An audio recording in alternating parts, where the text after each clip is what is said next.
नमो वैच्छायाणं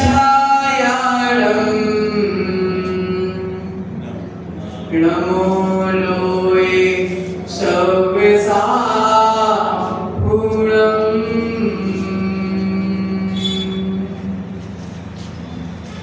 मेरे पवित्र मन में गुरुदेव आओ। मैं शास्त्र वाचन करूं प्रतिभा जगाओ। अरिहन्ते भाषित सभी शुद्ध देवताओ।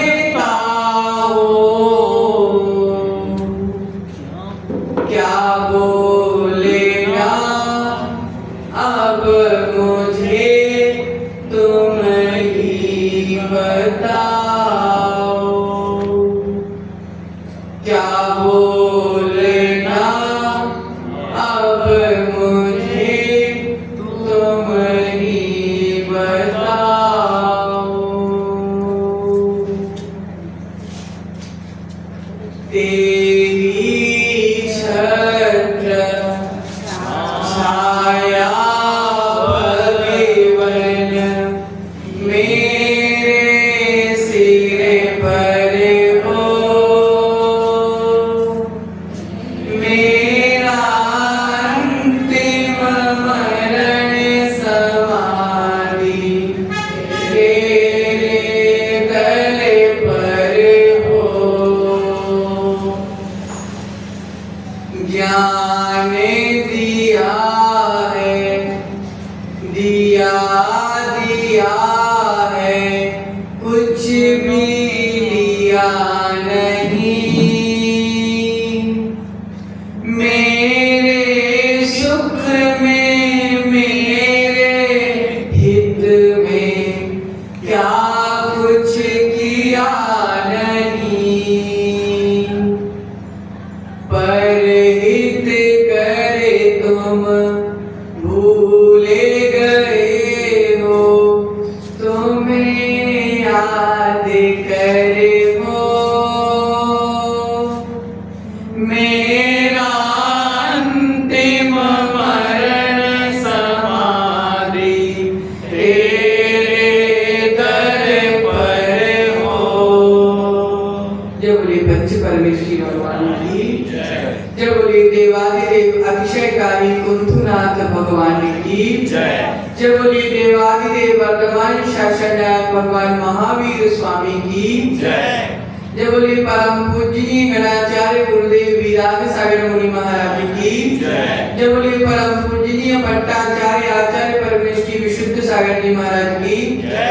जय बोले परम पूजनीय दीक्षा प्रदाता आचार्य भगवत विभव सागर जी महाराज की जय। अहिंसामय विश्व जैन धर्म की जय। द्वादशांग जी माणी माता की जय। परम पूज्य मुनि श्री शंकराचार्य जी महाराज की जय।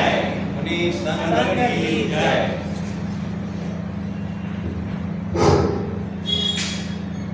प्रियात्मन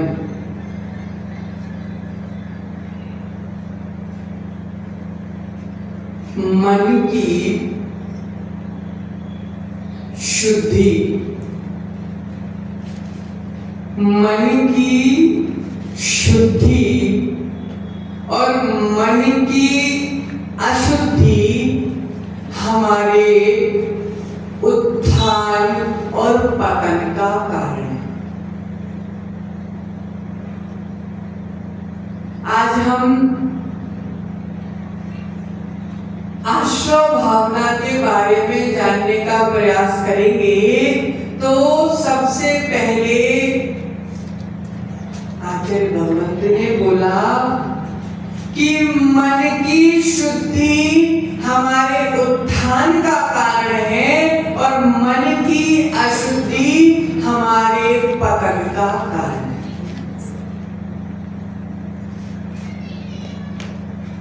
भावों की शुद्धि होगी, भावों की शुद्धि होगी तो हमारा कल्याण होगा, और भावों की अशुद्धि होगी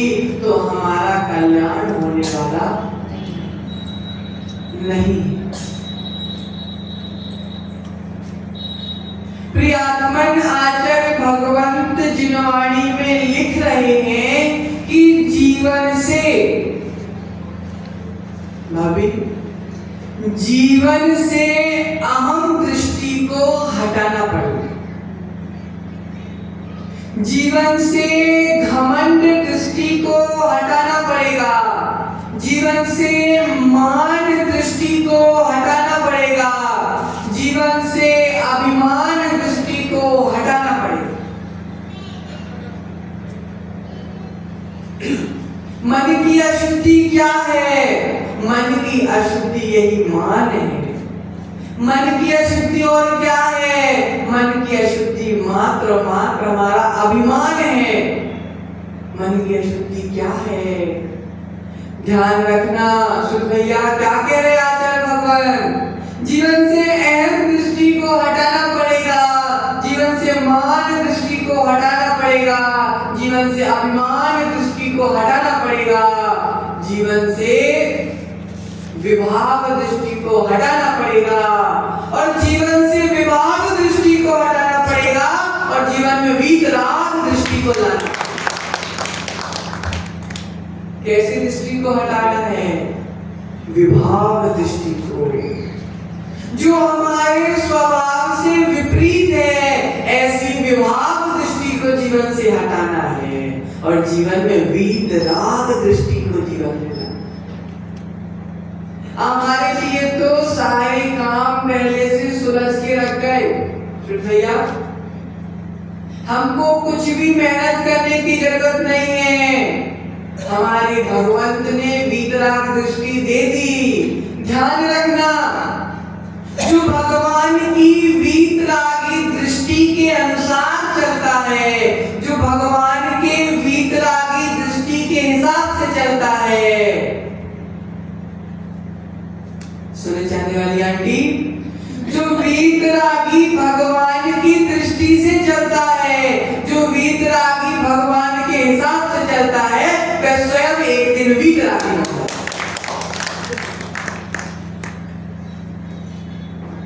और अगर सास के अनुसार चलते रहे, ससुर के अनुसार चलते रहे, पति के अनुसार चलते रहे, तो ये दृष्टि कैसी है?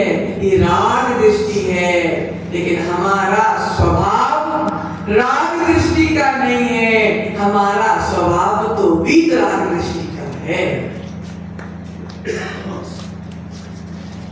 प्रियात्मन, कभी भूल के भी विराग भैया, कभी भूल के भी मन में नहीं सोचना कि मैंने लाखों का दान किया। विराग भैया, कभी मन में नहीं सोचना कि मैंने सामने वाले को ऊंचा उठाया। कभी मन में नहीं सोचना कि मैंने करोड़ों का दान किया।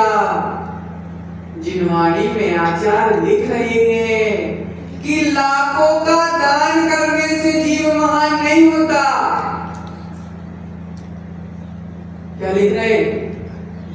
लाखों का दान करने से, करोड़ों का दान करने से जीव महान नहीं होता, जो पल भर के परिणाम सुधारता है वह महान है।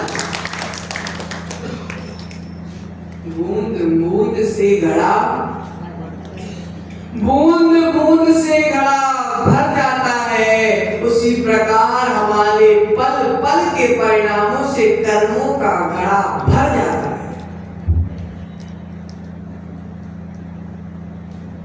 प्रियात्मन, अगर योग शुभ है, थोड़ा गहरा विषय है विराट भैया, अगर योग शुभ है लेकिन हमारा उपयोग अगर अशुभ है तो हम मिथ्या दृष्टि हैं। अगर योग शुभ है और उपयोग अशुभ है तो हम मिथ्या दृष्टि हैं। घर में करोड़ों की संपत्ति है विराट भैया, खूब अच्छा मकान बना है, खूब अच्छी मम्मी है, खूब अच्छी बीवी है, खूब अच्छी बच्ची है, उसके बाद भी अगर तुम अपना समय भगवान के चरणों में नहीं लगा रहे हो तो तुम मिथ्या दृष्टि हो। करोड़ों की संपत्ति है लेकिन अगर तुम हजारों का दान नहीं कर रहे हो तो तुम मिथ्या दृष्टि हो। क्यों?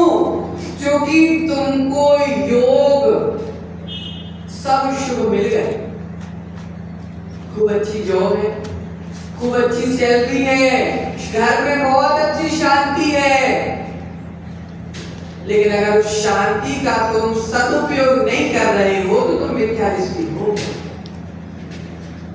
क्या कह रहे जिनवाणी? योग शुभ है लेकिन उपयोग अशुभ है तो तुम मिथ्या दृष्टि हो। और योग अगर शुभ है अशुभ है कैसे भी योग हो, लेकिन अगर तुम्हारा उपयोग शुभ है तो तुम सम्यक दृष्टि। योग का महत्व नहीं है, उपयोग का महत्व। योग का काम ही शुभ अशुभ होना है।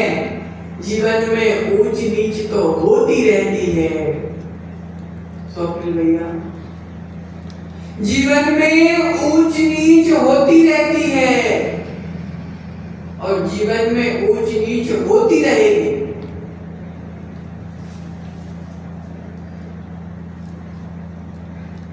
बहुत गहरा विषय है। कहाँ है पापा? पीछे बैठे।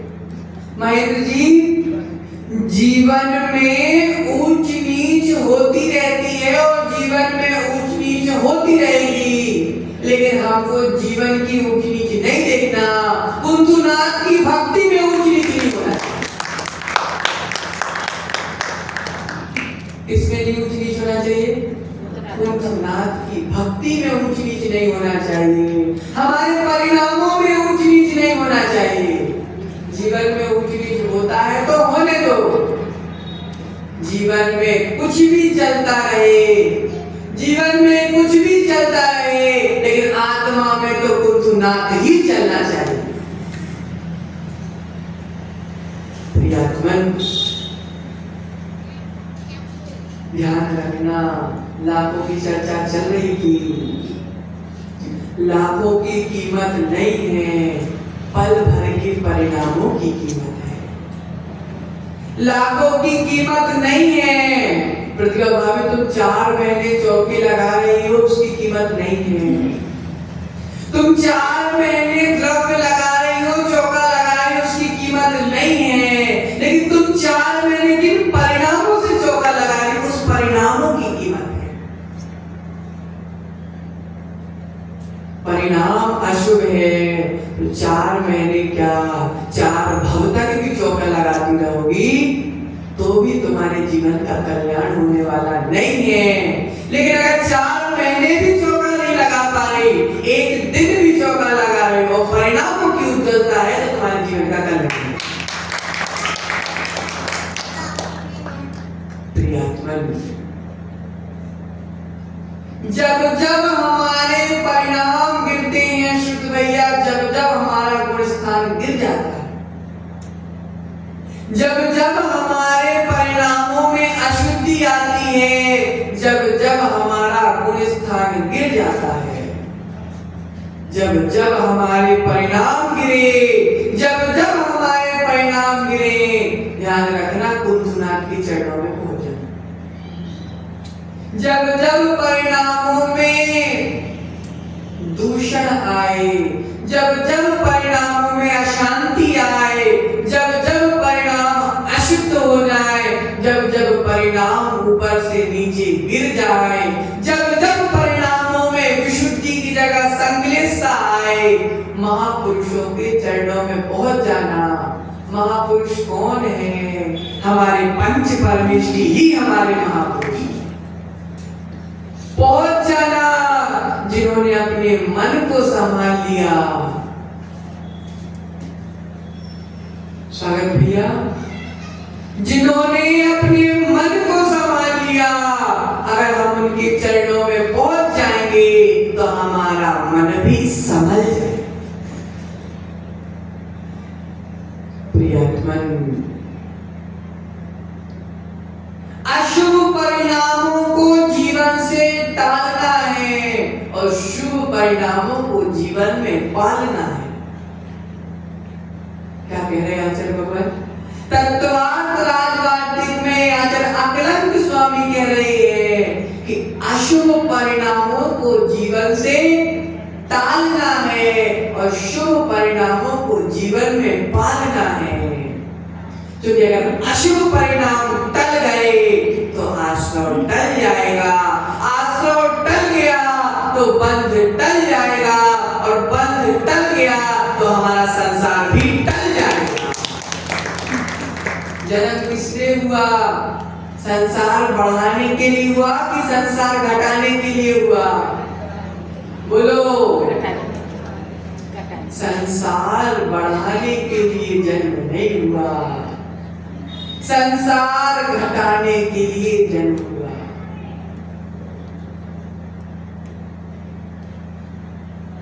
आत्मन संयम। संसार में हमारा जन्म हुआ है जन्म जरा मृत्यु का रोग मिटाने। जन्म भी हुआ है तो जन्म मिटाने के लिए हुआ है, लेकिन हमने जीवन में रत्नत्रय को धारण नहीं किया और अपना जीवन यूं ही बर्बाद कर दिया। ध्यान रखना, जन्म तो जन्म घटाने के लिए हुआ था, लेकिन हम जन्म बढ़ा बैठे। तुम कहते हो कि हमको आगे बढ़ना है तो कुछ समय बाद बढ़ेंगे, लेकिन भैया विचार करना, जीवन का एक एक मिनट बहुत कीमती है। जीवन का एक एक मिनट बहुत कीमती है। ध्यान रखना, परिणामों की विशुद्धि से अंतर मुहूर्त में भी निर्वाण की प्राप्ति हो जाती है। परिणामों की विशुद्धि से अंतर मुहूर्त में निर्वाण की प्राप्ति हो जाती है, और परिणाम की अशुद्धि से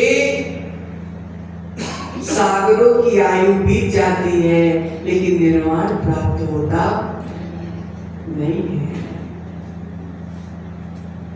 क्या कह रहे? आश्रव भावना। आश्रव भावना को जो जीवन में लाएगा, उसको जीवन में लाने से पहले परिणामों की शुद्धि लाना पड़ेगा। आश्रव कहां से होता है? परिणामों से होता है। प्रियात्मन, संसार में रहकर हमको भोगों को नहीं भोगना।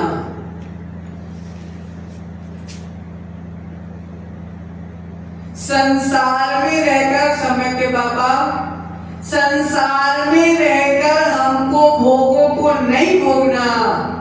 संसार में रहकर भोगों को नहीं भोगना, हमको तो संसार में रहकर जिनवाणी को पढ़कर अपने ज्ञान को भोगना है। किसको भोगना है? ज्ञान को भोगना है। अनादिकाल से भोगों को भोग लिया, लेकिन अब उन भोगों में हमको ब्रेकर खड़ा करना है। भोगों में हमको ब्रेकर खड़ा करना है। अब तो हमको अपने ज्ञान को भोगना है, अपने दर्शन को भोगना है, अपने स्वभाव को भोगना है। भोगों को भोगने वाला नरक जाता है, और ज्ञान को भोगने वाला सिद्ध सिला होता है। विचार कर लो, क्या भोगना है? भोगों को नहीं भोगना, हमको तो अपने स्वभाव को भोगना। हमने भोगों को भोगा तो हम संसार में घूम रहे, हमारे भगवान ने ज्ञान को भोगा तो वह सिद्ध सिला हो गए। प्रियात्मन, कर्मों के आने के द्वार को आश्रम कहते हैं। कर्मों के आने के द्वार को आश्रम कहते हैं। कर्म कैसे आएंगे? जैसे परिणाम होंगे वैसे कर्म आएंगे। जब तक हम सिद्धत्व अवस्था को प्राप्त नहीं कर सकते जब तक तो कर्म आते रहेंगे। पल पल आश्रव जारी है, ऐसा एक पल भी नहीं है, एक सेकंड भी नहीं है, एक समय भी नहीं है जिस समय कर्मों का आश्रव रुका हो। शुभ आश्रव और अशुभ आश्रव तो हो सकते हैं चिंटू भैया। स्वप्न में भी अगर अच्छे स्वप्न आ रहे हैं तो पुण्य का आश्रव हो रहा है, और बुरे स्वप्न आ रहे हैं तो स्वप्न में भी अशुभ आश्रव चल रहा है।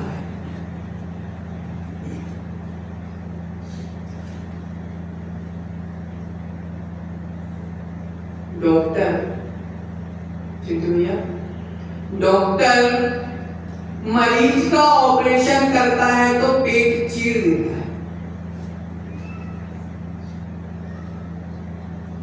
डॉक्टर मरीज का ऑपरेशन करता है तो पेट चीर देता है, और घर में अगर चोर घुस जाए तो वो भी चाकू से पेट चीर देता है।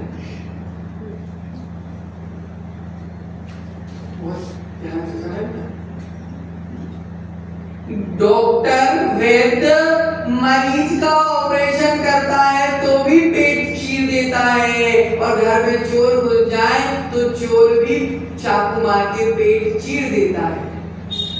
लेकिन दोनों के चीरने में क्या अंतर? दोनों के चीरने में क्या अंतर?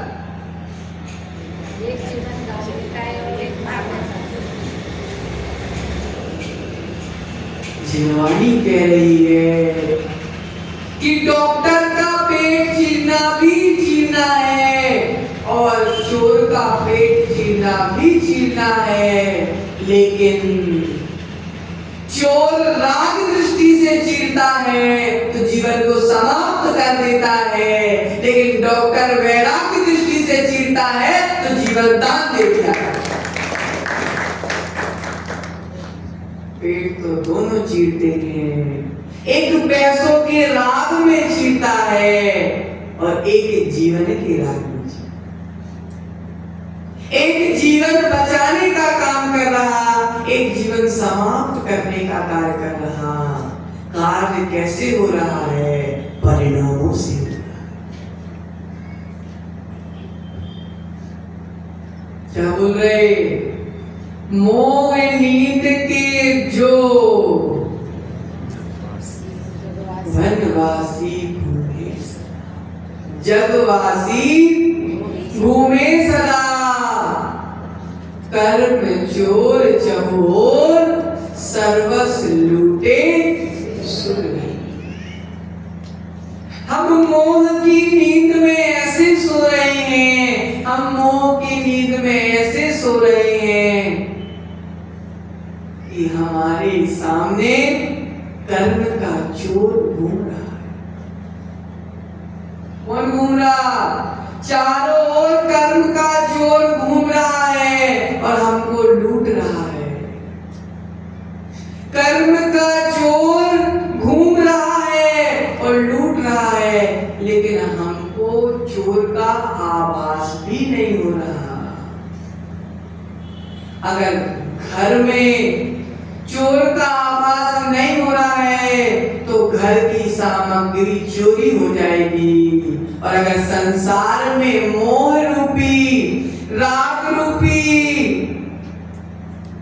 कर्म रूपी चोर का आभास नहीं हो रहा है तो ध्यान रखना, सारा जीवन लुट जाएगा, पता चलने वाला नहीं है।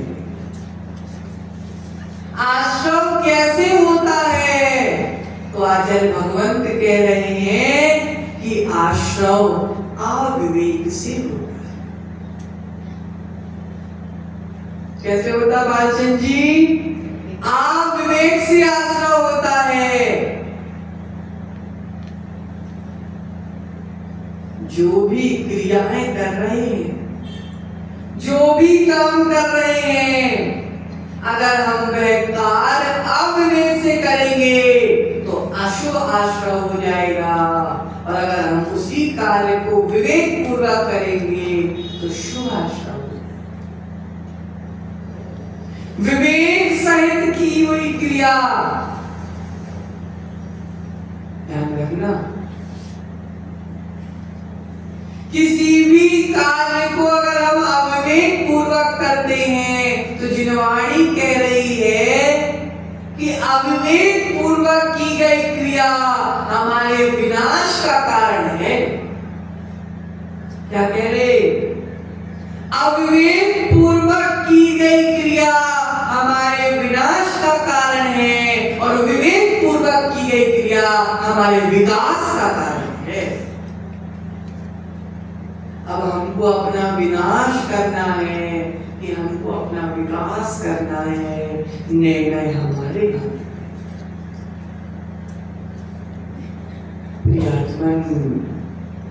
सावत्य योगों से बचो, पाप रूपी क्रिया से बचो, तभी जाकर हम जीवन में अशुभ आश्रव को पुण्य आश्रव में बदल पाएंगे।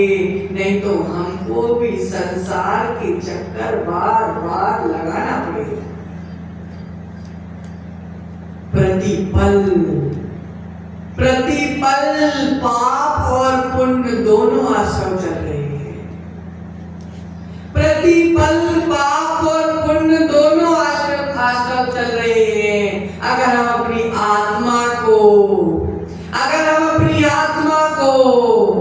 जिनेंद्र के चरणों में लगाएंगे तो पुण्य आश्रम के पात्र बनेंगे। और अगर हम अपनी आत्मा को भोगों में, संसार के पाप क्रिया में, कषाय रूपी क्रिया में लगाएंगे तो हम अशुभ आश्रम के पात्र बनेंगे।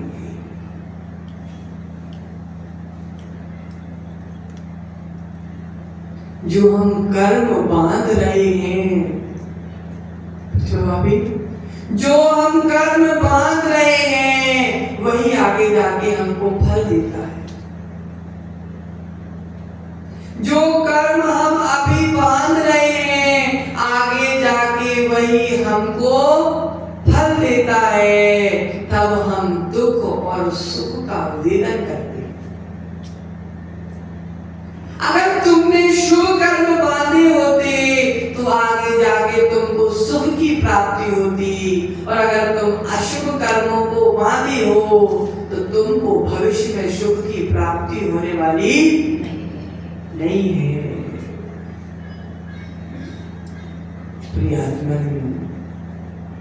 कार्य करने से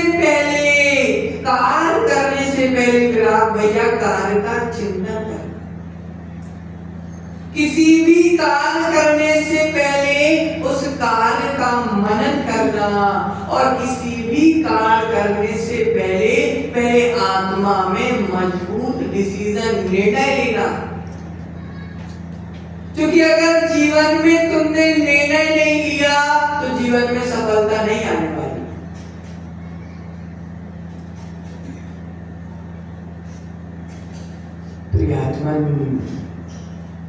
जल्दी में कार्य नहीं करना, जल्दबाजी में कार्य नहीं करना। हमको तो कार्य तो सब करते हैं, लेकिन आचार्य श्री क्या कह रहे कि जल्दी में कार्य नहीं करना, जल्दबाजी में कार्य नहीं करना। कार्य करना है तो विवेक पूर्वक कार्य करना और दूर दृष्टि पूर्वक कार्य करना। कैसा कार्य करना? दूर दृष्टि पूर्वक। वर्तमान में जो कार्य कर रहे हो उसका भविष्य में क्या फल होगा, उस फल को पहले जान लेना, फिर कार्य करना। मकान बनाने से पहले मकान गिरने के लिए नींव डाल दी जाती। मकान बनाने से पहले भविष्य में मकान ना गिरे तो गहरी नींव बना दी जाती है।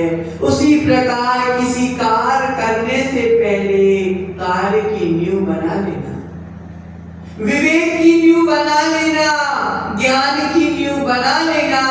तभी जाके तुम कार्य को सफलता पूर्वक पूर्ण कर पाओगे। नहीं तो क्या है, कच्चे मकान को गिरने में समय कच्चे मकान को गिरने में समय नहीं लगता और अविवेक पूर्वक कार्य को विफल होने में समय नहीं लगता।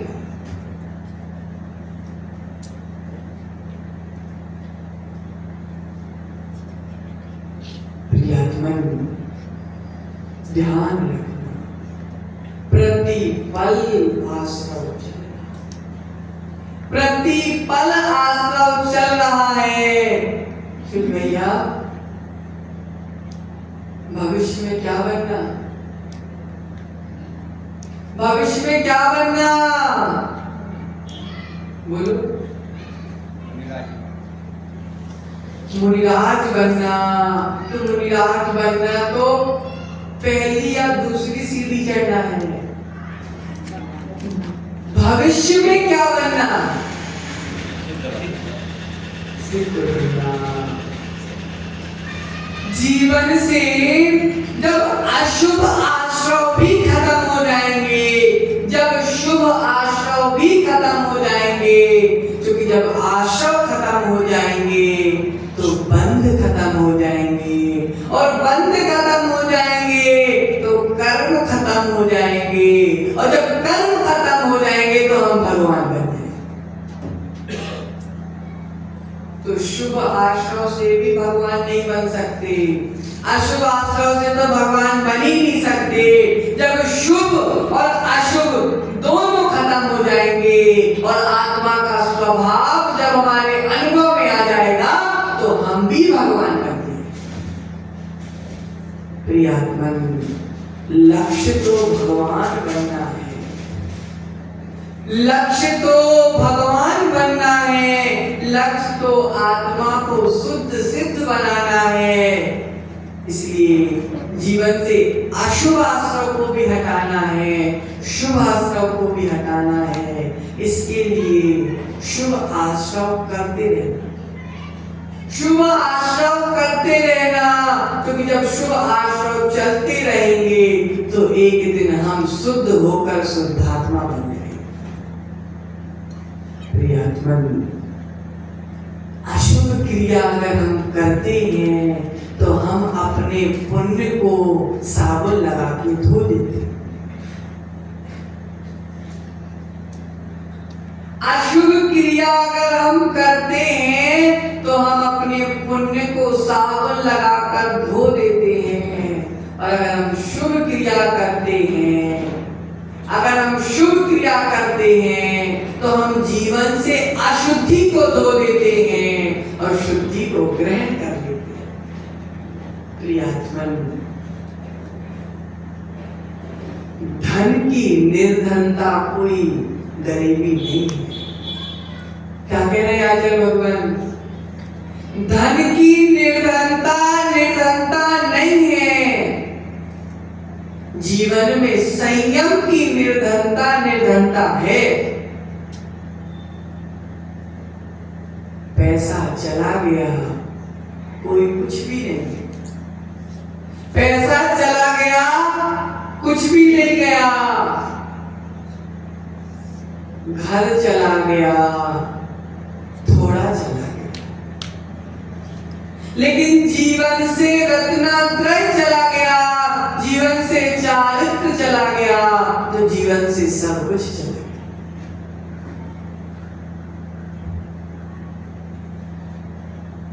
मुनिराज को अंतराय होते हैं, मुनिराज को अगर अंतराय होता है तुम क्या सोचते हो, रोने बैठ जाते हो।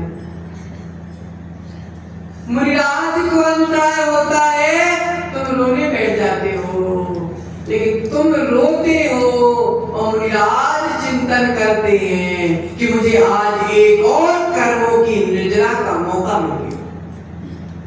मुनिराज सोचते हैं कि चलो थोड़ा सा कर्मों की निर्जरा और हो गई, क्योंकि मुनिराज ज्ञानी होते हैं।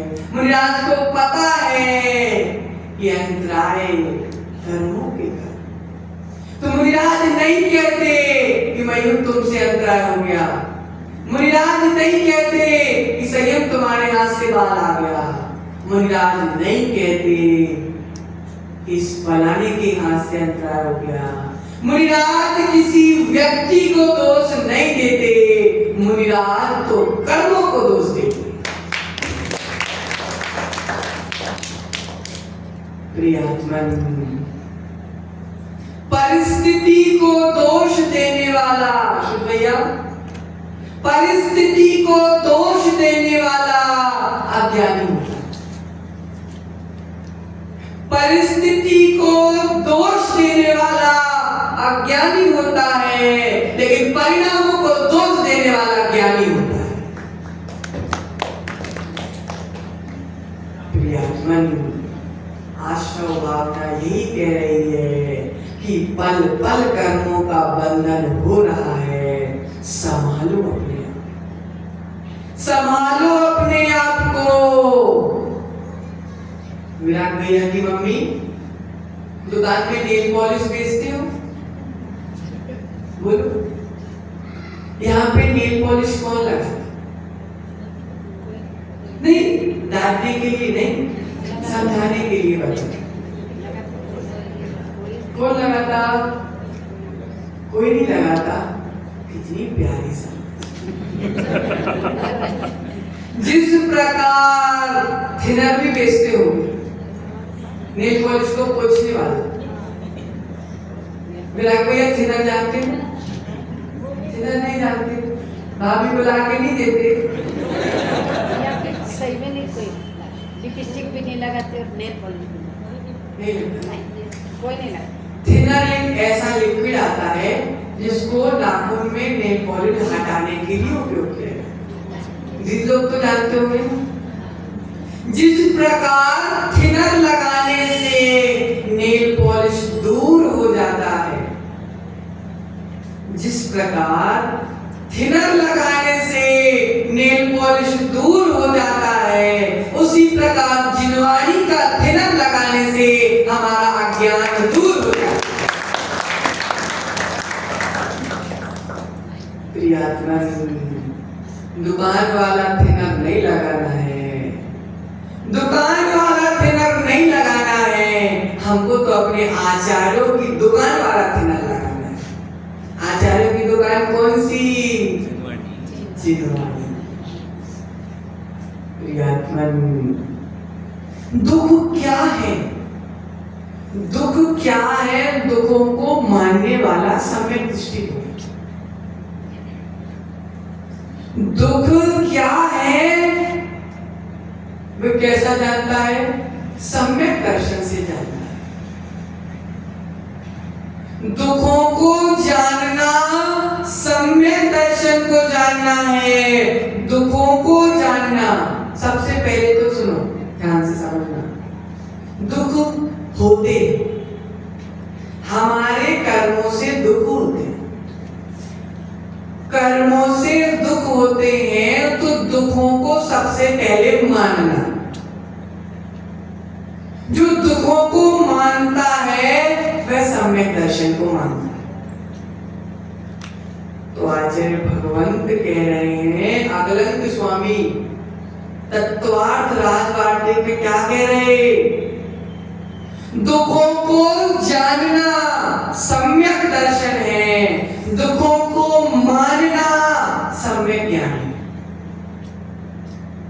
क्या बोला? दुखों को जानना सम्यक दर्शन है, दुखों को मानना सम्यक ज्ञान है, और दुखों से दूर होना सम्यक ज्ञान है। दुखों से दूर कैसे होंगे? जानने और मानने से दुख दूर नहीं होने वाले। दुखों को अगर दूर करना है तो सम्यक चारित्र को जीवन में लाना पड़ेगा। अशुभ आश्रव से बचने का प्रयास करो और शुभ आश्रव के मौका ढूंढने का प्रयास करो कि पुण्य कहां से आ रहे हैं, मौका ढूंढो। जैसे बिल्ली चूहा कहां से आ रहा है, मौका ढूंढती है। संयम, चूहा कहां से आ रहा है, बिल्ली मौका ढूंढती है। मछली कहां से आ रही है, बगुला मौका ढूंढता है। उसी प्रकार हमारे जीवन में पुण्य कहाँ से आ रहा है, हमको मौका ढूंढना है। और जिसने पुण्य का मौका ढूंढ लिया और पाप का मौका छोड़ दिया, वह जीव एक दिन अपनी आत्मा को भगवान बना लेता। इसलिए पुण्य के मौका ढूंढो, अशुभ के मौके छोड़ो। आचार्य श्री क्या कहते, जीवन से अशुभ को दूर नहीं करना।